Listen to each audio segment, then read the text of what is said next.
So who is to blame for a child's aggressive behaviour? I mean, there are so many different angles to this, obviously. I mean, what do you make of that, Colleen? It's so... I think the initial thing is most people go, well, the parents must be to blame. Yeah. Because, you know, my child doesn't react like that. So I think it's different circumstances, like you said. Yeah. It's very easy to blame the parents. And, yes, I have seen...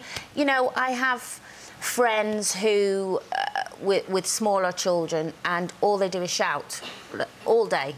They shout and they shout and they shout, and the kids shout back, and there's no fear there between the parents or the child, because they're just used to all this shouting. Yeah.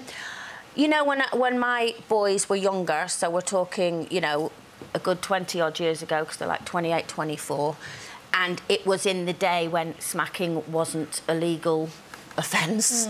And there were times when I smacked my boys because they were... I can't swear on telly, but they were little poo bags. And there were times, that I gave them... I don't mean I battered them, you know, I didn't hold them down and batter them, it wasn't abuse, but I'd slap them on the hand or the back of the leg and say no. And, you know, they haven't grown up violent. You know, it hasn't affected them. However, Kira, who's 15, I've never smacked even on the hand since the day she was born or any other time, because, A, I haven't had to.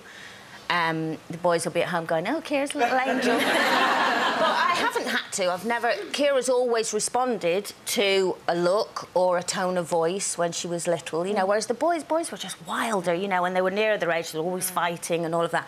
However, Jake went through a stage when he was younger where he had real anger issues. He saw red and all hell broke loose. And in actual fact... So I would spend the whole time going, I'm warning you, Jake, you do it again, you're grounded. I'm warning you, you do it again. 20,000 warnings, and then I'd lose my rag. When Ray came along, so Jake was about 8, Ray changed Jake's life, really, and the whole family's life, in the respect of, he said, no, there has to be consequences. And if you say to him, you do that again and you're grounded, and he does it again, he's grounded from that minute, not 20 more warnings down the line. Yeah. And when he grounded him, he'd say, right, you've got to go to your room. He'd go up to the room and empty his room. The telly came out, the PlayStation came out, the you know, music centre came out, everything came out. And if he said it was a week, it would be a week. And at first, as a mum, I'm like, but he's 2 days later, you know, when he's like, Mum, do you want a cup of tea? I'm like, but he's being so good. And he used to say, but we've said a week. And he said, it's killing me as well. But the next... do you know what? He only ever had to do it twice. Yeah. And then the next time he'd say to Jake... And he never lost his rag with him, but he'd say, if you do that again, Jake, you're grounded. Yeah. And by the second time he'd done it, Jake went, OK. Because he knew he meant it.